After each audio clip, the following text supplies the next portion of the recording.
নমস্কাৰ বোলো সকলোকে পুনৰবাৰ আপু নিউজৰ অন্য এটা ভিডিঅ' লৈ স্বাগতম জনাইছোঁ। আপোনালোক সকলোৰে কাৰণে আজিৰ দিনটোৰ প্ৰায় 4টাকৈ ভাল খবৰ লৈ আহিছোঁ। আজি আপোনালোকে কেনেদৰে দেৱালী উদযাপন কৰিছে কমেণ্ট ছেকশ্যনত জনাব। আজি অৱশ্যে কালী পূজা নহয় জানো, আজি কালী পূজা। তো আপোনালোকে দেৱালী হওক বা কালী পূজা হওক উদযাপন কৰি দিছেনে নাই কৰা সেই সম্পৰ্কে জনাব। তো আমাৰ অসমত এইবাৰ কালী পূজা বা দেৱালী ভালদৰে উদযাপন কৰা নাই। যোৱাবাৰৰ তুলনাত এইবাৰ বৰপেটাৰ যিসকল নেকি ফটকা বনোৱা মানুহ আছে তেওঁলোকৰ 50ৰ পৰা 60 লাখ টকাৰ লোকচান হৈছে।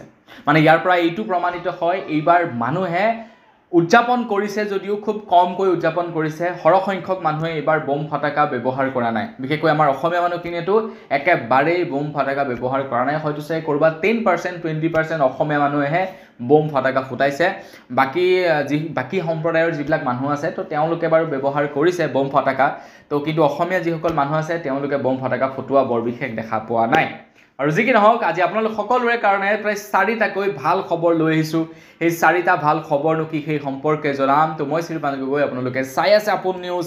আহক আৰম্ভ কৰোঁ আজিৰ ভিডিঅ'। আগবাঢ়িছোঁ প্ৰথমটো ভাল খবৰ ফালে। প্ৰথম ভাল খবৰটো ওলাইছে চৰকাৰী ঘৰ নোপোৱাসকলৰ কাৰণে এটা ভাল খবৰ ওলাইছে। আপুনি বাৰু চৰকাৰী ঘৰ পালে নে নাই পোৱা সেইটো কমেণ্ট ছেকশ্যনত জনাবলৈ কিন্তু নাপাহৰিব। আপোনালোকে যদি এতিয়ালৈকে এটা চৰকাৰী ঘৰ পোৱা নাই তেনেহ'লে আপোনালোকে 22 তাৰিখ পৰ্যন্ত জিঅ' টেগ কৰিব পাৰিব বুলি জনাইছে। আজি হৈছে 21 তাৰিখ, অৰ্থাৎ অহা কালিলৈকে আপোনালোকে জিঅ' টেগ কৰিব পাৰিব আপোনালোকৰ নিজা মোবাইল ফোন ব্যৱহাৰ কৰি। তাৰ কাৰণে আপোনালোকে এটা এপ্লিকেশ্যন ডাউনলোড কৰিব লাগিব প্লে ষ্টৰৰ পৰা। আৱাজ প্লাছ এপ্লিকেশ্যনটো ডাউনলোড কৰক আৰু তাত আপোনালোকে KYC কৰিব পাৰিব, জিঅ' টেগ কৰিব পাৰিব আপোনালোকৰ ঘৰটি। তাৰ কাৰণে বৰ বিশেষ একো ডকুমেণ্ট দৰকাৰ নাই।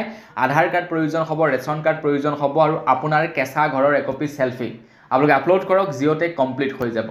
এতিয়াই আপোনালোকে যাওক, কালিলৈ হৈছে লাষ্ট ডেট, 22 তাৰিখলৈকে লাষ্ট ডেট বান্ধি দিছে। নতুবা আপোনালোকে জীৱিকা সখী বা অন্যান্য কোনো এজন ব্যক্তিৰ ফটোৱাইও জিঅ' টেগ কৰিব পাৰে। 22 তাৰিখলৈকে লাষ্ট ডেট বান্ধি দিছে। আপোনালোকে এতিয়ালৈকে যদি জিঅ' টেগ কৰা নাই তেন্তে শীঘ্ৰেই আপোনালোকে জিঅ' টেগ কৰি লওক। আগবাঢ়িছোঁ ইয়াৰ পাছৰটো ভাল খবৰ ফালে। অৱশ্যে এইটো এটা দুখৰ খবৰ, কিন্তু দুখৰ খবৰ মাজতে এটা ভাল খবৰ বুলিও ক'ব পাৰি। খবৰ ওলাইছে জুবিন দাৰ সৈতে। তো জুবিন দাৰ মৃত্যু হ'ল, এইটো কেতিয়াও আমাৰ কাৰণে ভাল খবৰ হ'বই নোৱাৰে। এইটো আমাৰ কাৰণে এটা খুবেই দুখৰ খবৰ। কিন্তু তাৰ মাজতে জুবিন দাৰ মৃত্যুৰ সৈতে জড়িত এটা গুৰুত্বপূৰ্ণ খবৰ ওলাই পৰিছে। অসম চৰকাৰে উচ্চতম ন্যায়ালয়ক এইটো ৰিকুৱেষ্ট কৰিছে ফাষ্টেগ আদালতৰ জৰিয়তে জুবিন দাৰ মৃত্যুৰ ঘটনাটো যাতে ঘটনাটো তদন্ত কৰে। তো তাৰ কাৰণে ফাষ্টেগ আদালত বহাবৰ কাৰণে অসম চৰকাৰৰ ফালৰ পৰা ৰিকুৱেষ্ট কৰিছে বুলি অসমৰ মুখ্যমন্ত্ৰী ডক্টৰ হিমন্ত বিশ্ব শৰ্মাদেৱে জনাইছে। এতিয়া মুখ্যমন্ত্ৰী ডাঙৰীয়াদেৱে ৰিকুৱেষ্ট কৰা মানে আৰু সেই সম্পৰ্কত ফাষ্টেগ নিশ্চয় বহিব। ফাষ্টেগ আদালতৰ জৰিয়তে নিশ্চয় ৰায় প্ৰদান কৰা হ'ব।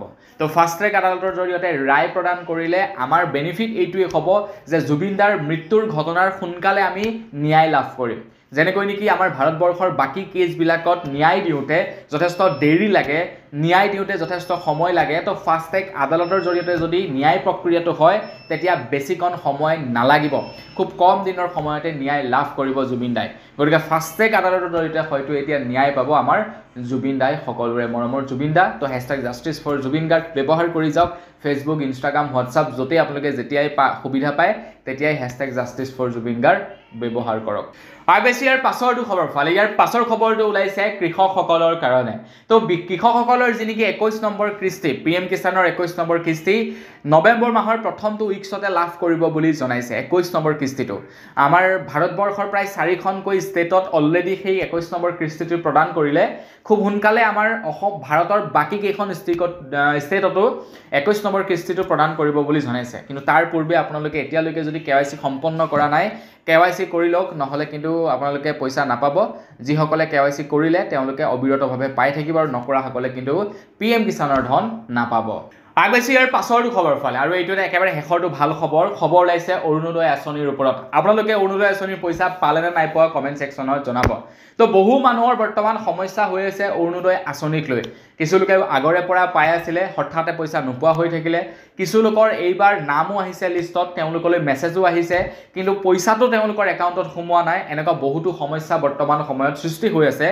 তাৰ ওপৰত লক্ষ্য ৰাখি অসমৰ মুখ্যমন্ত্ৰী ডক্টৰ হিমন্ত বিশ্ব শৰ্মাদেৱে কৈছে যদিহে আপোনালোকে আপোনালোকৰ লিষ্টতো নাম আহিছে, আপোনালোকে সেই বহীখনো পাইছে, তাৰ পাছতো আপোনালোকে পইচা লাভ কৰা নাই, তেন্তে আপোনালোকে এটা সৰু কাম কৰিব পাৰে। কামটো হৈছে আপোনালোকে আপোনালোকৰ KYC আপডেট কৰিব পাৰে, বেংকৰ KYC আপডেট কৰিব পাৰে, আধাৰ কাৰ্ড যিকোনো এটা বেংকৰ সৈতে লিংক কৰিব পাৰে।